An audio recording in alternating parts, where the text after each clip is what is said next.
asalaamualeykum ngi gis Bamba Mbacke Kajoor ci ndigalal xalif général des Mourides sëriñ Mountakha Mbacke sëriñ Amdi Khady Fall xalif général des Baye Fall mooy woo mbokki jullit yépp mbokki taalibe yi biir réew mi ak bitim réew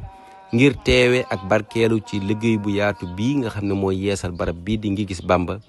fii nga xam ne fi la maam Cheikh Ibrahima Fall jaayante woon ak sëriñ Touba loola di màndargaal yoonu murit muy tegtale itam ngëm yàlla ci turu yonent bi sallallahu alayhi wa sallam liggéey bu yaatu bii sëriñ Babacar Mbow doon taxawul yoon wépp tey jii ndamal lislaam la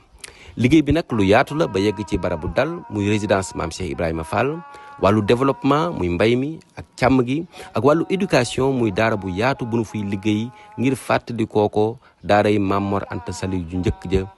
atum 1880 jëm 1883